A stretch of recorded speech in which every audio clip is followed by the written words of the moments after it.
오늘 우리에게 주시는 말씀은 사도행전 19장 11절에서 19절의 말씀입니다. 하나님께서 바울의 손을 빌어서 비상한 기적들을 행하셨다. 심지어 사람들이 바울이 몸에 지니고 있는 손수건이나 두르고 있는 앞치마를 그에게서 가져다가 앓는 사람 위에 얹기만 해도 병이 물러나고 악한 귀신이 쫓겨나갔다. 그런데 귀신 축출가로 행세하며 떠돌아다니는 몇몇 유대 사람조차도 바울이 전파하는 예수를 힘입어서 내가 너에게 명령한다 하고 말하면서 악기 들린 사람들에게 주 예수의 이름을 이용하여 귀신을 내쫓으려고 시도하였다. 스게와라는 유대인 제사장의 7 아들도 이런 일을 하였는데 귀신이 그들에게 나는 예수도 알고 바울도 알지만 당신들은 도대체 누구요? 하고 말하였다. 그리고서 악기 들린 사람이 그들에게 달려들어 그들을 짓눌러 이기니 그들은 몸에 상처를 입고서 벗은 몸으로 그 집에서 도망하였다. 이 일이 에베소에 사는 모든 유대 사람과 그리스 사람에게 알려지니 그들은 모두 두려워하고 주 예수의 이름을 찬양하였다. 그리고 신도가 된 많은 사람이 와서 자기들이 한 일을 자백하고 공개하였다. 또 마술을 부리던 많은 사람이 그들의 책을 모아서 모든 사람 앞에서 불살랐다. 책값을 계산하여 보니 은돈 5만 잎에 맞먹었다. 이것은 주님의 말씀입니다. 제가 지난 주일 사도 바울의 2차 전도 여행 중에 아테네에서 있던 일을 나눴습니다. 17장 후반부의 내용이었습니다. 오늘은 중간에 18장을 띄워놓고 19장을 읽었습니다. 제가 2주 전에 다른 본문으로 설교를 하다 보니까 진도가 이렇게 밀리게 되었습니다. 18장 내용을 제가 잠깐 짧게 말씀드리고 오늘 본론으로 들어가겠습니다. 지금 화면에 지도가 나오는데 화면의 지도는 사도 바울의 2차 전도 여행 지도입니다. 사도행전 17장에서 아테네에 있던 사도 바울이 고린도로 18장에 가 있는 걸로 보입니다. 고대 그리스 지역을 아가야 지방이라고 했는데 그 아가야 지방의 수도였던 고린도입니다. 사도 바울은 그곳에서 1년 6개월을 지내면서 여러 동역자들과 함께 동역을 하였습니다. 고린도 다음으로는 다시 소아시아로 건너가서 에베소로 갔습니다. 오늘은 이 에베소라는 지역을 기억해 주셔야 합니다. 바울은 에베소에서도 가장 먼저 회당으로 가 유대인들과 토론을 했습니다. 아테네나 고린도에서와 같은 패턴입니다. 에베소 사람들은 복음을 잘 받아들였습니다. 바울에게 더 머물러 달라고 요청을 했습니다.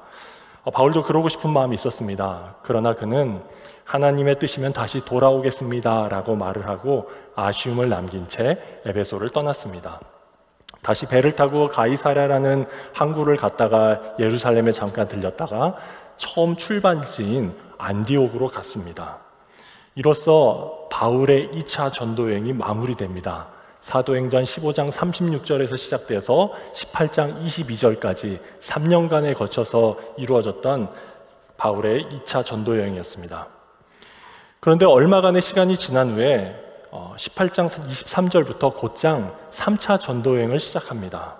세 번째 전도여행은 6년이나 걸린 긴 여정이었습니다. 지난주에 말씀드린 것처럼 바울은 주님께서 주신 그 마음을 가지고 최선을 다해 복음을 전하며 교회들을 견고히 세우고자 하는 열정이 있었습니다. 바울은 안디옥을 떠나 소아시아의 내륙 지방으로 진행했습니다. 1500마일 정도 되는 거리였습니다. 그런데 그 지방들을 지나간 이야기는 자세히 기록되어 있지 않습니다. 바울의 관심이 한 곳에 집중되어 있음을 봅니다. 바로 2차 전도여행 끝에 들렸던 3차 전도여행의 중심지인 에베소입니다. 에베소는 당시 로마 제국의 소아시아 지방의 가장 큰 도시이자 수도였습니다. 상업과 교통의 중심지이고 원로원과 시위회를 갖춘 도시였습니다. 바울은 이 에베소를 복음 전파의 중요한 지점으로 삼았습니다. 지금껏 갈라디아 도시들이나 베레아 같은 데서는 하루 이틀만 머물렀습니다. 빌립보와 아테네에서는 며칠만 있었고 데살로니가에서는 몇 주만 있었습니다. 고린도에서 좀 오래 있었는데 1년 6개월이었습니다. 그런데 이제 바울 사역의 절정기로 들어가는 이 3차 전도 여행을 시작하면서 에베소에 와서는 3년이나 지내게 됩니다. 오늘은 이 3차 전도 여행의 핵심이라고 할 수 있는 에베소에서의 사역에 대해 말씀드리려고 합니다. 오늘 본문은 원래 1절부터 20절까지를 읽었어야 되는데 시간 관계상 오늘 1부만 읽었습니다. 오늘 읽은 11절 이하 단락 가운데 에베소에서 있었던 두 가지 사건에 대해서 말씀드리려고 합니다. 첫 번째는 예수님을 모르면서 예수님의 이름으로 귀신을 내쫓으려다가 수치를 당한 사람들의 이야기입니다. 하나님께서는 그동안 여러 지역에서 바울을 통해 기적을 일으키셨습니다. 그런데 유독 에베소에서는 비상한 기적, 즉 아주 특별하고 예외적인 기적들을 보이셨습니다. 다른 지역에서는 그런 적이 없었는데 에베소에서는 놀랍게도 바울의 소지품을 가지고도 기적을 보이셨습니다. 장막 만드는 일을 했던 바울이 매일 쓰던 손수건과 앞치마가 있었는데 사람들이 자꾸 그것을 가져가곤 했습니다. 누가 아프거나 귀신 들린 사람들이 있으면 그 사람들에게 얹어 놓았습니다. 그러면 병이 떠나가곤 했습니다. 귀신이 도망갔습니다. 당시 에베소 마술사들도 대부분 마술을 시작할 때 소지품으로 시작했다고 합니다. 그러나 바울이 보여준 기적의 정도하고는 비교할 수가 없었습니다. 하나님께서는 마술과 주술로 가득했던 이 도시에서 사람들로 하여금 복음에 관심을 갖게 하고자 당시 그 마술사들과는 비교할 수 없을 정도의 놀라운 능력을 나타내 보여주셨습니다. 바울을 통해 일어나는 기적이 얼마나 대단했는지 바울을 모방하는 사람들이 생겨났습니다. 그런 사람들 중에 귀신 축출가 행세를 하던 사람들도 있었습니다. 그들은 헬라어로 엑소르키스테스, 즉 엑소시스트였습니다. 그들은 귀신을 내쫓기 위해 주문을 외우곤 했습니다. 제우스나 아브라함 같은 유명한 이름을 사용하기도 했습니다. 그런데 그들 중 바울이 예수의 이름으로 귀신을 내쫓는 것을 보고 그대로 따라한 사람들이 나옵니다. 스게와라는 이름의 제사장 가문에서 그의 7 아들들이 그런 일을 했습니다. 유대인인 그들이 이방 땅인 에베소까지 와서 돌아다녔다는 것을 봤을 때 이들이 진짜 제사장들이었던 것 같지는 않습니다. 엑소시스트 그 비즈니스를 더 잘하기 위해서 대제사장의 명성과 권위를 사용했던 것 같습니다. 이제 그들이 바울처럼 예수님의 이름으로 귀신을 내쫓으려고 할 때 귀신이 이렇게 대꾸를 합니다. 나는 예수도 알고 바울도 알지만 당신들은 도대체 누구요? 새번역 성경에는 귀신이 다소 좀 공손하게 얘기하는 것 같습니다. 그런데 예전 번역 성경의 말이 더 맞을 것 같습니다. 너희는 누구냐? 니들이 뭐냐? 뭐 이런 식으로 날카롭게 무섭게 말했을 것 같습니다. 그 귀신은 그들이 예수님과 바울과는 다른 수준인 것을 알고 그들을 무시했습니다. 그리고 나서 그 앞귀 들린 사람이 7 아들들에게 달려들어 그들을 짓눌러 버렸습니다. 다른 번역에서는 때려 눕혔다고 했습니다. 7명의 멀쩡한 사람들이 귀신 들린 한 사람을 당해내지를 못했습니다. 마지막이 참 비참한데 그 아들들은 몸에 상처를 입고 벗은 몸으로 도망쳤습니다. 여기서 그들이 입은 상처는 목숨에 위협이 될 정도로 치명적인 상처를 의미합니다. 겉옷은 다 찢기거나 빼앗긴 상태가 되었습니다. 목숨을 부지하기 위해 가릴 것 없는 맨몸으로 수치스럽게 도망쳐야 했습니다. 이 소동은 당시 모든 에베소인들에게 알려졌습니다. 에베소 사람들이 다 알고 놀라게 된 엄청난 사건이었습니다. 자, 에베소에서 일어났던 첫 번째 사건, 예수님을 모르면서 예수님의 이름으로 귀신을 쫓아내려고 하다가 수치당한 사람들의 이야기를 나눠드렸습니다. 이어서 에베소에서 일어난 놀라운 사건이 하나 더 있습니다. 공개적으로 회개하고 엄청난 양의 마술책을 불살랐던 사람들의 이야기입니다. 이때는 바울이 에베소에 온 지 최소 2년 3개월이 되었던 시기였습니다. 이미 에베소 안에 예수 그리스도를 믿게 된 사람들이 많아졌습니다. 앞서 언급했던 바울의 기적과 스게아 아들들의 소식이 사람들에게 전해졌습니다. 에베소 신도들은 그동안 경험하지 못했던 이야기를 들었습니다. 그러자 그들 안에 놀라운 일이 시작되었습니다. 바로 그들이 자발적으로 자신들의 죄를 자백하기 시작한 것입니다. 예수님을 믿기는 했지만 그동안 과거 생활을 청산하지 못하고 있던 이들이 예수님의 능력을 친히 목격한 후에 자신들의 죄를 토해내기 시작했습니다. 그들은 자신들 안에 있는 은밀한 죄를 하나님과 사람 앞에 낱낱이 토하기 시작했습니다.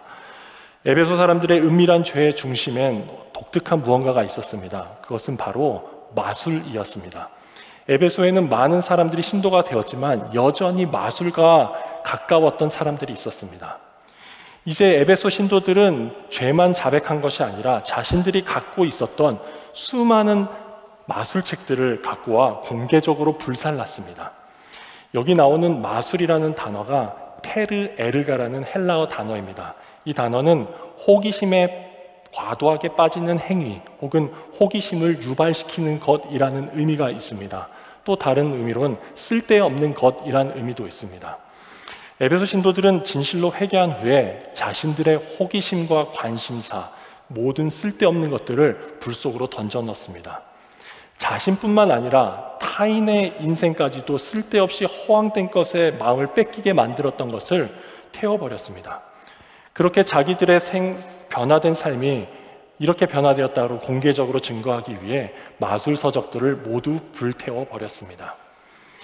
우리는 2000년이 지나 이 사실을 읽기 때문에 별로 감흥이 없습니다. 책을 좀 갖다 버린 것이 대단한가라는 생각이 듭니다. 그러나 당시 책들은 양피지나 파피루스에 기록이 되었었기 때문에 돈을 많이 들여야만 소장할 수 있는 귀중품이었습니다. 여기서 태워진 마술책들의 값어치가 계산되어 나옵니다. 은돈 5만 립가 맞먹었다고 했습니다. 은돈 한 립의 가치는 한 사람의 노동자의 하루 품삯입니다.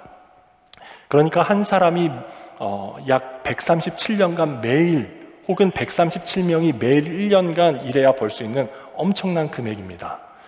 에베소에는 이렇게 어마어마한 양의 마술책들이 있었습니다. 책값만 이 정도라면 이 마술책들로 인해 벌어들였을 금액은 더 훨씬 컸을 것입니다.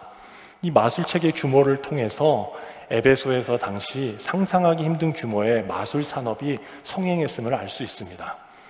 그러나 이 모든 것들이 일제히 불태워졌습니다. 다시는 꺼내볼 수 없도록 완전한 단절의 의미로 태워버렸습니다. 에베소 신도들은 현재 자신의 소중한 자산이자 미래 높은 수익을 보장해줄 책들을 아낌없이 공개적으로 불 속에 던졌습니다. 자, 에베소에서 일어난 놀라운 두 번째 사건, 공개적으로 회개하고 엄청난 양의 마술책을 불살랐던 사람들의 이야기였습니다. 이 두 종류의 이야기를 읽으면서 이 이야기에 등장하는 사람들과 예수님을 연관해서 한번 생각해 보았습니다. 한 종류의 사람들은 예수님의 이름만 알고 존재는 모르는 사람들이었습니다. 그 예수라는 이름 자체와 그 이름의 효과만 막연히 알 뿐 그 대상에 대해서는 아무것도 아는 게 없는 사람들이었습니다. 예수의 이름에 어떤 능력이 있는 줄은 알고 그 이름을 부르기는 했지만 왜 그 이름에 권세가 있는지는 관심이 없던 사람들입니다. 예수님을 통해 자신이 얻고 싶은 무언가를 획득하고 싶었지만 그 존재와의 관계는 시작하지 않았던 사람들입니다. 차라리 예수라는 이름을 몰랐더라면 그런 꼴을 당하지는 않았을 텐데 자신들과 상관없는 그 이름을 아는 척하다가 수치스러운 일을 당한 사람들입니다. 진짜와 가짜 신앙인을 감별하는 귀신 같은 존재를 만나 예수 그리스도를 인격적으로 알지 못하는 삶의 비참함을 끝을 보여준 사람들입니다. 두 번째 종류의 사람들은 예수 그리스도를 만난 후 그동안 자신들이 중요한 것들을 불태웠던 사람들입니다. 자기 삶에 숨겨져 있던 것을 자발적이고 공개적으로 다 내어놓았던 사람들입니다. 주변에 있는 대부분의 사람들은 여전히 붙잡고 있는 것이라도 나는 언제든 완전 다른 길을 갈 수 있어 라고 결단했던 사람들입니다. 관심사, 좋아하던 것, 집착하던 것이 이제 자신에게 해롭다는 것을 알게 된 후에는 결연히 끊어내었던 사람입니다. 갖고만 있어도 큰 경제적인 이익이 되는 돈벌이의 원천일지라도 주님한테서 더 큰 가치를 발견한 후에 기꺼이 처분해버린 사람들입니다. 그동안의 죄에 대해 입으로 잘못했다고 자백하고 의지적으로 단호히 결단했던 사람들입니다. 과거의 삶으로 돌아가지 않을 수 있도록 돌아갈 다리를 불태워 버리는 결정을 내렸던 사람들입니다. 이 두 종류의 사람들을 비교해 보면서 저는 현재 제 자신이 이 두 종류 중에 어디에 더 가까울까를 생각해 보았습니다. 당연히 스게아라는 그 제사장 아들들과 비슷하다고 보기에는 좀 무리가 있을 것 같았습니다. 그 정도의 종교 사기꾼은 아닙니다. 네. 그들보다는 뒤에 나오는 에베소 신도들처럼 나름 회개도 했고 포기한 것도 있으니까 후자에 좀 더 비슷하지 않을까라는 생각을 했습니다. 그런데 지난 주간 이 두 종류의 사람들에 대해 쭉 기록을 해놓고 제가 한참을 멈춘 채 있었습니다. 설교를 준비할 때 어떤 부분이 딱 막혀서 더 써 내려가지 못하는 지점에 봉착할 때가 있습니다. 지난주는 이 지점이 가장 어려웠습니다. 제 스스로에게 질문을 해보았습니다. 정말 나는 스게와의 아들들과 다른가? 내가 예수님의 이름으로 귀신을 선포한다면 그 귀신은 바울 앞에서처럼 떠나갈 것인가? 아니면 나를 비웃을 것인가? 내가 선포하는 이름, 예수 그리스도의 존재를 나는 정말 잘 알고 있는가? 나는 내가 찬양하는 가사처럼 예수님을 사랑하고 예수님을 더 원하고 있는가? 나는 매 순간 그분과 인격적이고 실질적인 관계 가운데 살고 있는가? 나도 스게와의 아들들과 다를 바 없는 것 아닌가? 또 질문해 보았습니다. 나도 에베소 신도들처럼 여지를 남기지 않고 단호히 다 불태웠는가? 모든 끊어야 할 것들을 과감하게 끊어버렸는가? 남들은 모르는 내 관심사, 별거 아니라고 합리화했던 것들까지 단념했는가? 현재 그리고 미래의 나의 유익을 위해 남겨놓았던 것까지 기꺼이 포기하였는가? 나 역시 제하분주하였다고, 강을 건넌 후 불을 태웠다고 말할 수 있을까? 나는 에베소 신도들과 닮았다고 할 수 있는가? 이런 질문들 앞에서 한동안 고민하며 생각에 빠져 있었습니다. 스스로에게 하는 질문인데 너무나 중요한 질문들이어서 선뜻 답이 나오지 않았습니다. 저만 너무 혼자 오래 고민했던 것 같아 여러분들께도 한번 질문을 드려보고 싶습니다. 제가 했던 질문들에 대해 여러분들은 어떻게 대답하시겠습니까? 여러분들은 두 종류의 사람들 중에 누구와 더 닮아 있으십니까? 이 시간 우리 자신을 정직하게 돌아보길 소망합니다. 그리고 이 질문들에 대한 우리의 답을 생각해 보는데 도움이 될 수 있을 만한 두 가지 이야기를 떠올려서 그것들을 잠시 나누겠습니다. 먼저 스게와의 아들들과 비슷하다고 할 수 있는 한 사람의 이야기입니다.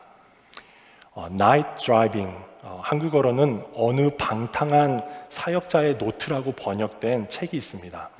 이 책의 저자는 체드 버드라는 사람입니다. 이분의 이야기입니다. 이분은 22살의 나이에 대학을 졸업하고 결혼 후 신학교에 들어갔습니다. 신학생 시절 동안 그의 학구열은 대단했습니다.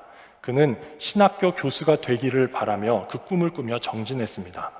졸업을 하고 잠시 교회 사역을 하다가 31살의 나이에 최연소의 나이로 모교의 교수가 되었습니다.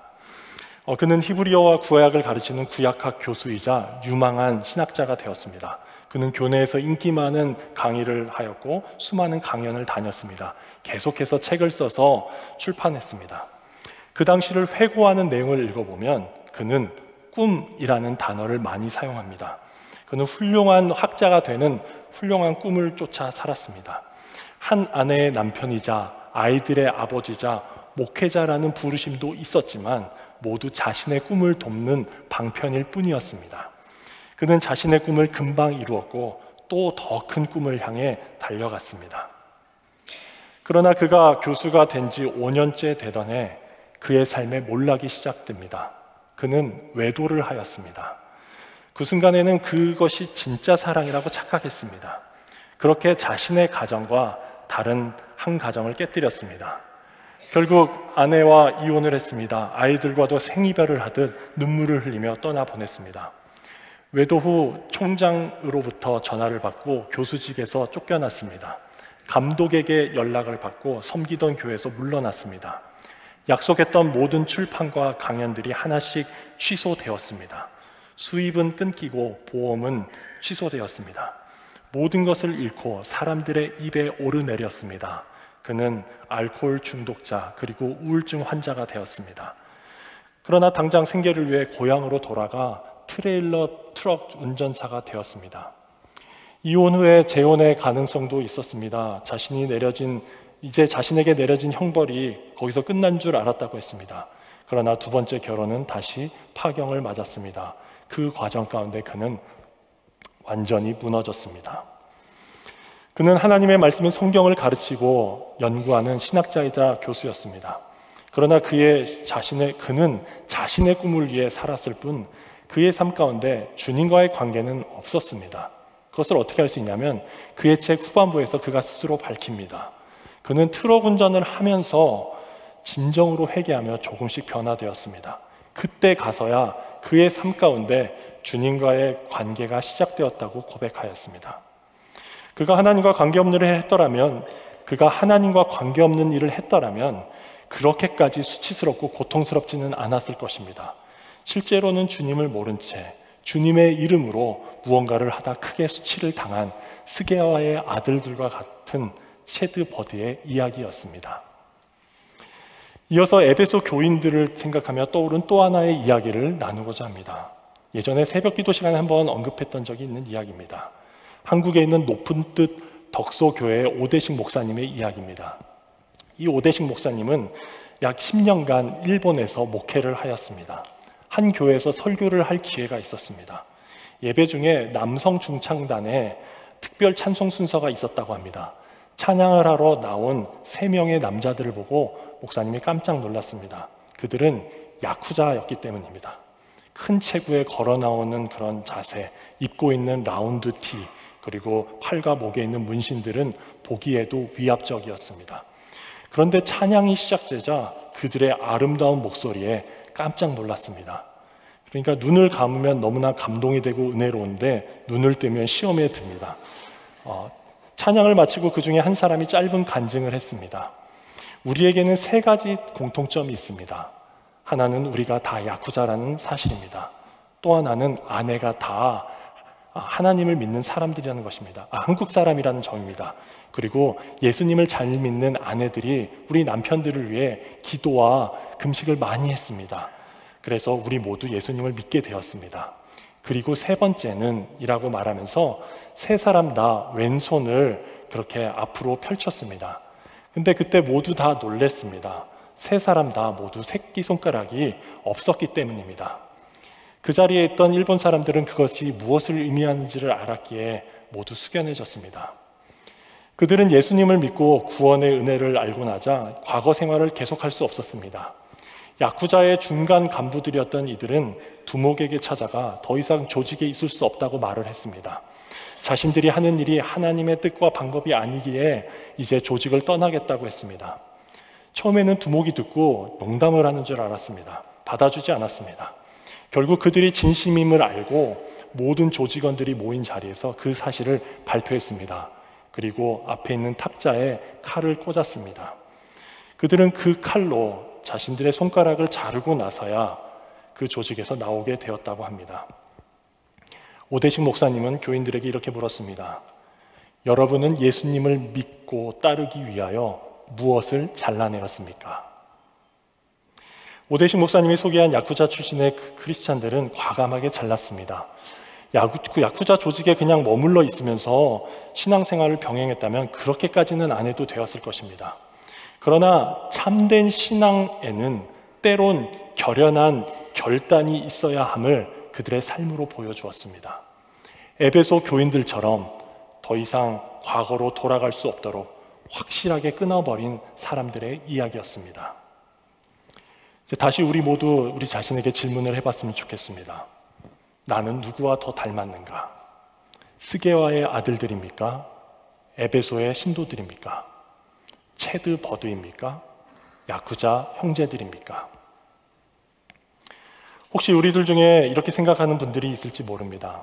제가 인정하고 싶진 않지만 스게와의 아들들처럼 체드 버드처럼 살았던 적이 있습니다. 지금도 그들의 모습이 제 안에 여전히 남아 있습니다.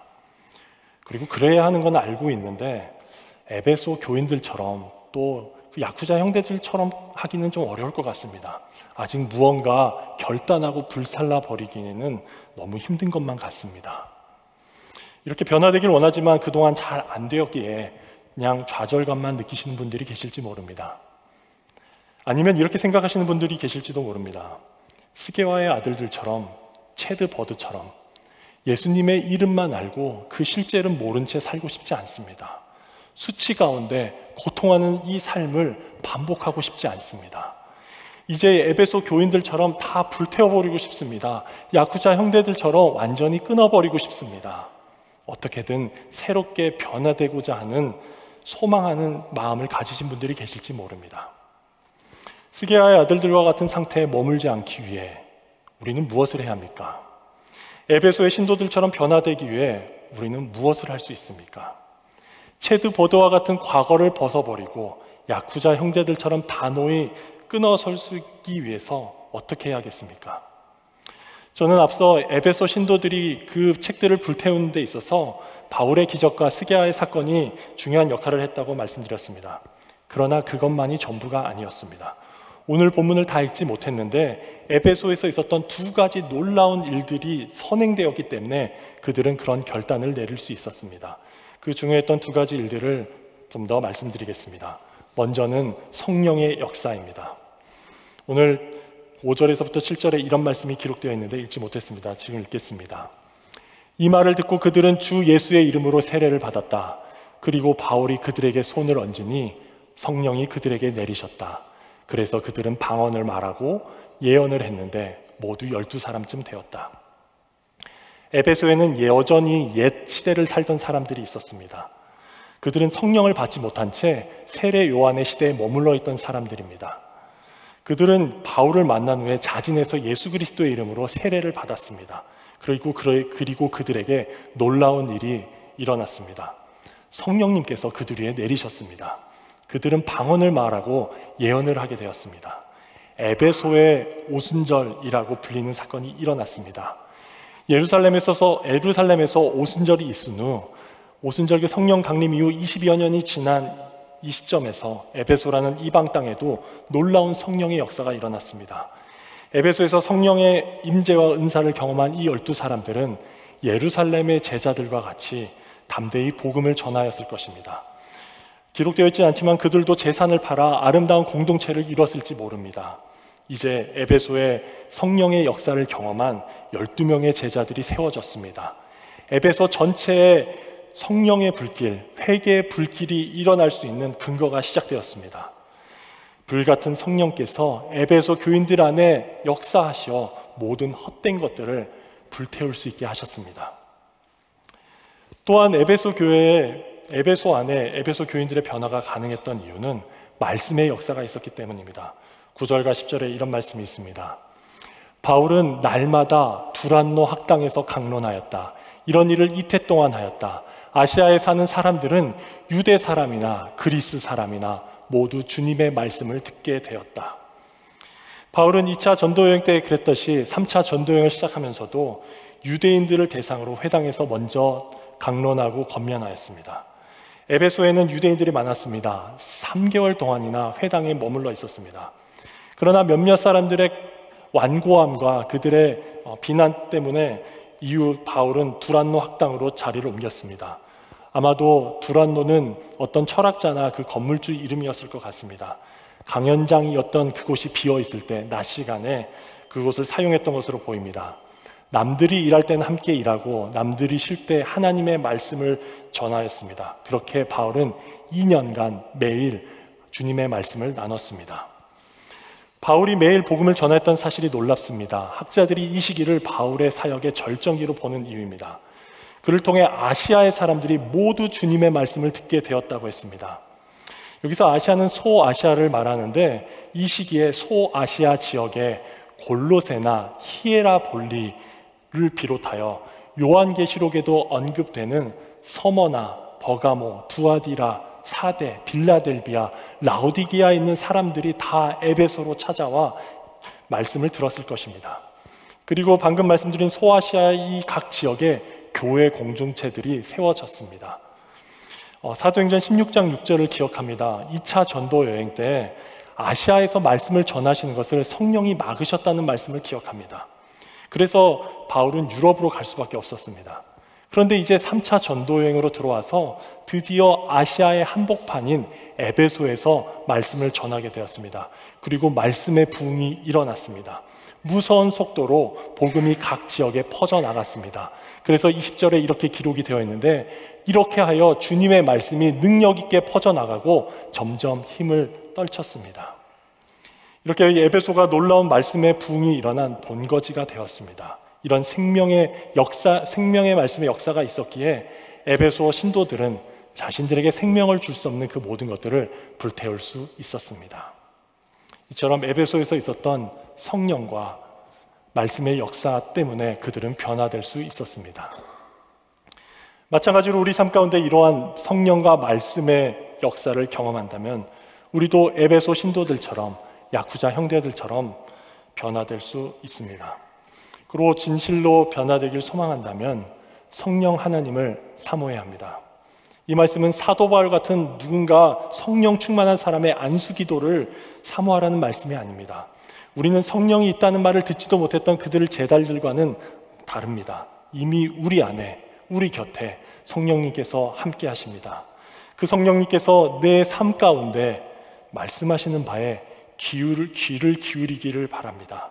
성령께서 무슨 말씀을 하든 그것에 순종하기를 바랍니다. 그 과정을 통해 성령님께서 우리 안에서도 역사하실 것입니다. 또한 진실로 변화되기 소망한다면 말씀의 부흥을 사모해야 합니다. 두란노 학당에서 날마다 말씀이 나누어졌을 때 그 자리를 지켰던 사람들처럼 매일 말씀을 가까이 하시기 바랍니다. 일주일에 한 번 듣는 이 설교 말씀으로 연명하지 마시고 날마다 신선하게 주어지는 생명의 양식을 섭취할 수 있기를 바랍니다. 그 말씀을 통해 성령님께서 지금 내게 주시는 음성을 듣고 성령님께서 조명해 주시는 그 말씀에 순종할 수 있게 되길 바랍니다. 그렇게 우리 삶 가운데 성령과 말씀의 역사가 시작된다면, 성령과 말씀의 부흥을 경험한다면 우리도 에베소 신도들처럼, 야쿠자 형제들처럼 변화될 수 있습니다. 불태울 수 있습니다. 끊어낼 수 있습니다. 이제 말씀을 마무리하겠습니다. 사도행전의 3차 전도여행의 핵심이었던 에베소에서 일어난 일에 대해서 말씀드렸습니다. 예수님을 모르면서 예수님을 아는 척, 예수님의 이름으로 뭔가 해보려고 했다가 수치를 당했던 스게와의 아들들에 대해 들었습니다. 공개적으로 회개하고 그 결과로 엄청난 양의 마술책을 팔았던 에베소 신도들의 이야기도 들었습니다. 예수님을 아는 것처럼 보였지만 예수님과 관계없이 살다가 엄청난 수치와 고난을 당했던 체드 버디의 이야기도 들었습니다. 예수님을 믿고 회개하여 그 결과로 손가락을 자르고 과거와 단절했던 야쿠자들의 이야기도 들었습니다. 우리 역시 더 이상 스게와의 아들들처럼 또 체드 버드처럼 살고 싶지 않다면 에베소 신도들과 야쿠자 형제들처럼 회개하고 변화되길 원한다면 우리 삶 가운데 성령과 말씀의 역사가 있어야 된다는 말씀도 들었습니다. 에베소에서 있던 그 성령의 역사, 말씀을 경험할 수만 있다면 우리에게도 소망이 있습니다. 이미 우리 안에 계신 성령님과 날마다 주시는 말씀을 조금 더 사모하기만 한다면 이전과 달라질 수 있습니다.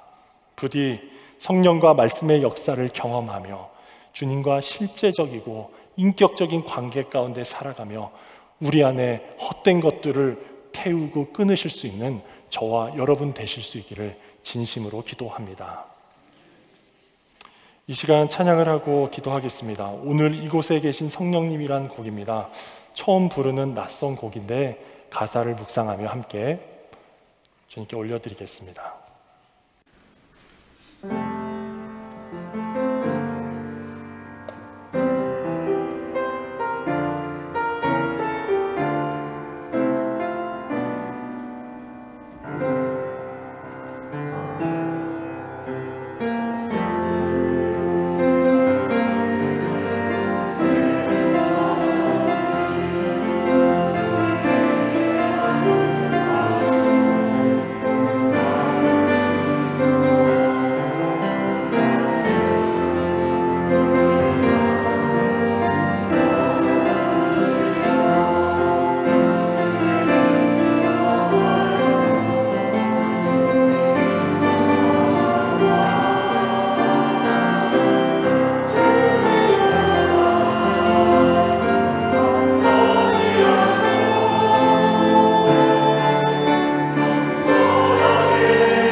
이 시간 함께 기도하실 때 제가 했던 것처럼 우리 각자 자신에게 물어볼 수 있길 바랍니다. 나는 스게와의 아들들과 다른가? 나는 체드버드와 다르다고 말할 수 있는가? 늘 고백하는 이름만 말고 예수 그리스도란 존재를 정말 알고 있는가? 내가 찬양하는 그분을 나는 진실로 원하는가? 깊이 사랑하고 있는가?